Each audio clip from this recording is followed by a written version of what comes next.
The silence in the grand chamber was a physical weight, pressing down on Ivy's shoulders as she stood alone in the vast expanse of polished obsidian floor.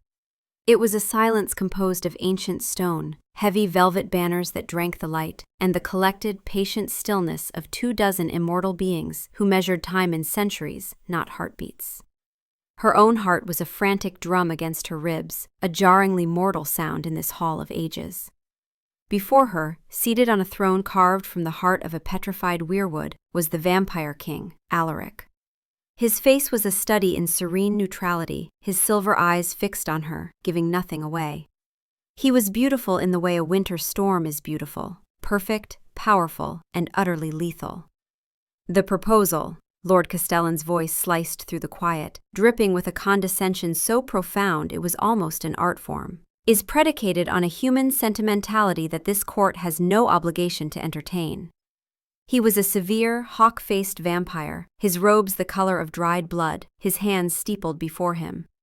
"You ask us to cede productive timberlands for the rewilding of ghost orchids and silverleaf moss, for the preservation of insects." He said the word insects as if it were a profanity. Ivy squared her shoulders, the simple woolen cloth of her dress feeling thin and inadequate under the weight of so many predatory gazes. "I ask you to consider the long-term health of the ecosystem upon which your territories, and my people, depend, my lord. The forests are weakening, the blight in the lowlands is a symptom of a greater sickness. My proposal outlines a way to restore the balance, to strengthen the land that sustains us all." Her voice, though trembling slightly, was clear. She had practiced this for weeks, poring over maps and soil charts, her fingers stained with ink and dirt. She believed in this. It was a belief that had to be stronger than her fear. Castellan let out a short, derisive laugh that echoed unnervingly in the cavernous hall. "The land sustains us? Child, you misunderstand the nature of things. We are not sustained by the land, we are its masters. The soil does our bidding, the trees grow where we permit them. Your people live because we allow it." "An allowance that will mean nothing if the land itself dies," Ivy countered, a spark of defiance overriding her terror. "You cannot rule a graveyard." A murmur rippled through the assembled lords. It was not a sound of agreement, but of shock at her audacity. To speak so plainly to one of the oldest members of the king's council was unheard of for a human. From the throne, Alaric remained silent, his posture unchanged, yet Ivy felt his attention sharpen, like a focusing lens. Castellan's face darkened, the thin veneer of courtly disdain cracking to reveal something uglier beneath. "You are insolent. You come into this hall, a mayfly petitioning beings of eternity, and you presume to lecture us on our stewardship?" His voice began to rise, losing its measured cadence and taking on a raw, aggressive edge. "You speak of sickness? The only sickness I see is the cloying sentiment of your kind. This pathetic clinging to dying things. You would have us sacrifice strength for sentiment, power for pollen." He was shouting now. The word pollen flew from his lips like spittle. The guards flanking the great bronze doors shifted, their armor clinking softly, the only sound besides Castellan's escalating tirade. Ivy stood her ground, her hands clenched into fists at her sides, her knuckles white. She would not flinch. She had known this would be difficult, but the sheer venom in his voice was a physical blow. "You know nothing of power," Castellan snarled, his eyes the color of old garnets, glowing with a faint inner light. He took a step down from the dais where the council sat, his movements unnaturally fluid. The air grew colder. "You speak of balance, but you plead from a position of utter weakness. You are fragile, temporary." He took another step, closing the distance between them. The vastness of the hall suddenly vanished, and the world shrank to the space between her and the advancing lord. His shadow fell over her. She could smell the dust of ages on him, and something else, something metallic and predatory. Her breath hitched. Her carefully rehearsed arguments, her charts, her belief, they all evaporated in the face of this raw physical threat. This was not a debate. It was an intimidation. "Perhaps a demonstration is in order," he hissed, his lips curling back from his teeth. They were not the pronounced fangs of a feeding vampire, but they were sharp, inhumanly so. A lesson in the fragility you so willfully ignore. He raised a hand, his long, pale fingers curling into a claw. Ivy's body went rigid. Her survival instinct screamed at her to run, to cower, but she was frozen, pinned by the sheer force of his ancient will.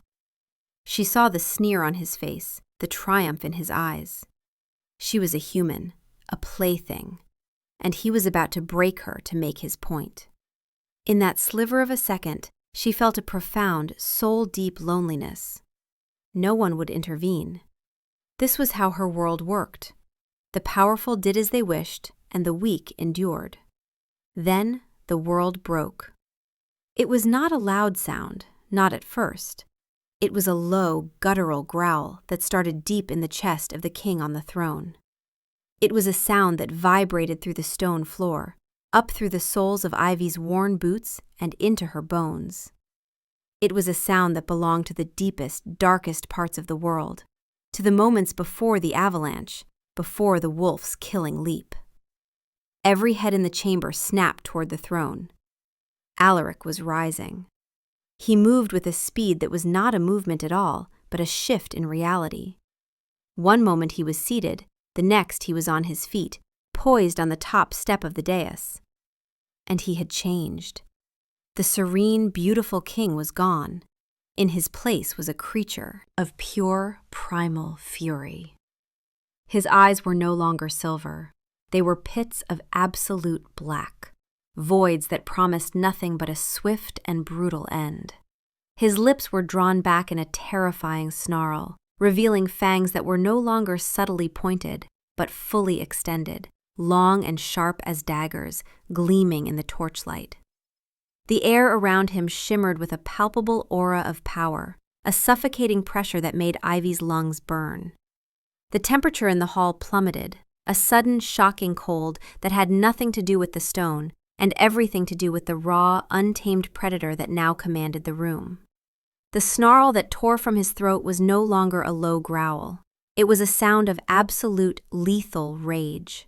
It was the roar of a territorial god, a declaration of violence so profound and so immediate that it bypassed thought and struck directly at the oldest part of the brain. It was a promise that if another step was taken, if another breath was drawn with ill intent, the world would be unmade in a storm of blood and shadow. Lord Castellan froze mid-step. The sneer on his face dissolved into a mask of pure, unadulterated terror. The color drained from his already pale skin, leaving him looking like a marble statue. He had been a vampire for over 1,000 years, a creature of immense power and pride, but in that moment, he was nothing but prey. Every vampire in the room, from the lowest guard to the most ancient lord, was utterly still, their bodies locked in a posture of submission, their eyes wide with the instinctual fear of a lesser predator facing an apex. The silence that followed the snarl was more profound than the one before. It was a terrified, breathless void. The very stones of the castle seemed to hold their breath. The king's rage was a living thing in the room, a beast with its teeth at their throats. The moment stretched, taut and fragile. Then, slowly, as if pulling himself back from a vast and violent distance, Alaric's form began to soften. The suffocating pressure lessened. The fangs, glistening with a saliva that was surely poison, began to retract. The blackness receded from his eyes, leaving behind the familiar, startling silver, now wide and full of a dawning horror. His gaze, wild and lethal only a second before, swept past Castellan as if he were no longer there. It found Ivy, and what he saw shattered him. She wasn't looking at Castellan. She wasn't looking at the court. Her eyes were fixed on Alaric. She was pressed back against the cold, unyielding stone of the chamber wall, her hands flat against it as if trying to push herself through into the rock behind her. Her body was trembling, not with the aftermath of defiance, but with sheer animal terror. Her face was ashen, her eyes huge and dark, and her breath came in shallow, panicked little gasps. She was terrified. Of him. The king who had just held the lives of his entire court in the palm of his hand, who had cowed a millennium-old lord with a single sound, looked as though he had been physically struck. The last vestiges of the primal predator vanished, replaced by an expression of such profound, devastating anguish that it was more shocking than the rage had been. He saw her, backed against the wall like a cornered animal, and understood that his shield had become her terror. The instinct that had roared to the surface to protect her had only succeeded in becoming a new and more terrible threat. "Court is dismissed," he said. His voice was a raw, broken thing, a ghost of its usual resonant command. It was not a king's decree. It was a plea. No one needed to be told twice. There was a rustle of fabric, a scrape of chairs, a collective, silent scramble for the doors.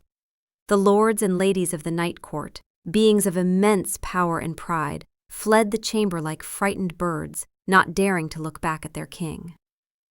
Castellan, his face a ruin of fear and humiliation, was the first to vanish. In less than a minute, the grand chamber, a place of power and ceremony, was empty. It was just the two of them. Alaric, standing on the dais, looking utterly wrecked, and Ivy, still trembling against the far wall, trapped in the echo of his horrifying power. The silence that fell now was different again. It was a fragile, wounded thing, filled with the vast, unspoken space between them. He had protected her, and in doing so, he had lost her. He took a single, hesitant step down from the dais, his hand half raised as if to reach for her before he let it fall, seeming to remember that his touch was the last thing she would want. The sound of his boot on the stone was an explosion in the silence. Ivy flinched, a small, involuntary jerk of her body, and the sound of his heart breaking was almost audible. He stopped, holding himself painfully still. "Ivy," he whispered, and her name was a prayer of apology. "I am sorry. Gods, I am so, so sorry." She didn't answer. She couldn't. Her throat was tight, her mind a maelstrom of conflicting images. Castellan's sneering face, the gleam of his teeth, and then the all-consuming, world-ending fury that had erupted from the throne. The black eyes, the fangs, the sound that had shaken the very foundations of her soul. She could still feel the vibration of it in her marrow, a primal terror that screamed that she was in the presence of something that could tear her apart without a thought. "Please," he said, his voice thick with self-loathing. "Look at me, please. I would never harm you." Slowly, her gaze lifted from the floor to meet his. She saw no trace of the monster now. She saw only Alaric, his silver eyes swimming with a pain so deep it stole her breath. He looked as vulnerable as she felt, stripped of his crown, his power, his composure. He just looked like a man in agony. "I lost control," he said, the words torn from him. "He was threatening you. He was going to, and I couldn't. When he moved toward you, something inside me snapped." He shook his head, a gesture of helpless confusion. "It's no excuse. I frightened you. That is unforgivable." Ivy took a breath, then another, trying to force air into her constricted lungs. Her trembling began to subside, leaving a bone-deep exhaustion in its place. She pushed herself away from the wall, her legs unsteady. The vast hall felt like a stage, the two of them actors in a tragedy she didn't understand. She walked, one slow step at a time, toward the center of the room, stopping a careful distance from him. She needed the space to think, to untangle the knot of terror and something else that was tightening in her chest. "What was that?" she asked, her voice raspy. He flinched at the question. "It was the king," he said, as if that were a separate entity. "No, that's not right. It was the predator. It's a part of me, Ivy, a part I keep caged, a part that I have never, in 300 years, unleashed in that chamber." He looked down at his own hands as if they were foreign objects, weapons he didn't trust. Until today. He finally met her eyes again, and the desperation there was a raw, open wound. "You are my mate, Ivy, my fated one. I have known it since the day you first walked into this court with your petitions and your impossible, stubborn courage. The instinct to protect you. It is woven into the very fabric of my being. It is older and stronger than any law or decree. When he threatened you, that instinct took over. It did not ask my permission." Mate. The word hung in the air between them. He had never said it aloud before, though she had felt it in the way he watched her, in the quiet deference he showed her that he showed no one else. She had thought it was a political kindness, a respect for her work. She had never imagined it was this ancient, possessive, terrifying thing. "I never wanted you to see that," he whispered, his voice cracking. "I wanted you to know the man, the king who could help you save your forests, not the beast. I never, ever wanted you to be afraid of me." Ivy wrapped her arms around herself, a futile gesture of self-protection. She replayed the moment again in her mind, forcing herself to look past the blinding terror. Castellan, his face contorted with malice, his hand raised. The certainty of pain, the absolute, crushing knowledge that she was alone and helpless. She had felt that before, many times in her life. It was a cold, familiar weight. But then, the growl. The sound that had stopped the world. The rage that had erupted was not aimed at her. It was a shield, a wall of pure lethality thrown up between her and the threat. For that one terrifying second, before she had turned to see the source, all she knew was that the threat against her had been utterly and completely neutralized. A strange, unfamiliar feeling began to surface from beneath the layers of fear. It was a warmth spreading through her chest, a slow, unfurling thing she couldn't immediately name. She thought of her childhood, of bullies in the village square. She thought of the condescending merchants who had dismissed her research, of the guards who had sneered at her as she'd waited for an audience at the castle gates. In her whole life, she had always been the one who had to stand up for herself, her own lone defender. Her strength was a necessity born of a world that offered her no protection. No one had ever stood between her and the dark. Until today. "I was afraid," she said, and her voice was steadier now. She saw the fresh wave of pain cross his face, and she held up a hand to stop him from speaking. "I was. It was the most terrifying thing I have ever experienced. When I looked at you, you weren't the king I knew." "I know," he breathed, his shoulders slumping in defeat. "But," she continued, and the word was small but powerful in the echoing chamber. "Just before that, when Castellan was walking toward me, I was afraid then, too. I knew what was going to happen, and I knew no one would stop him." She took a step closer, and then another. She saw the surprise in his eyes, the flicker of hope he quickly tried to extinguish, as if not daring to feel it. When that sound came from the throne," she said, struggling to find the right words. "Castellan stopped. Everything stopped. The threat was just gone." She looked at him, really looked at him, seeing the tormented king and the caged predator all at once. "No one has ever done that for me. No one has ever made the threat go away." A single, tearless sob escaped him. It was a sound of profound relief, of disbelief. "Ivy." "The terror I felt," she said, her voice gaining strength as the realization solidified within her. "It was real. But the thing I'm trying to understand, the thing that's all tangled up with the fear, is that for the first time in my entire life, I felt protected." She finally said the word, and it felt monumental. Protected. It was a foreign concept, a luxury she had never been afforded, and it had arrived in the most horrifying package imaginable. Her protector was a creature of nightmare, a being of shadows and fangs. And yet, he was her protector. Alaric closed the remaining distance between them in 2 long, silent strides. He didn't touch her. He stood before her, his hands held carefully at his sides, his entire being radiating a desperate, pleading stillness. He was giving her all the power, all the space. "That part of me," he said, his voice low and intense, "the beast you saw, it will never, under any circumstances, turn on you. It exists for you, to shield you, to keep you safe. But I know that is not a comforting thought when its nature is so violent." "It's not comforting," she agreed honestly. "It's overwhelming."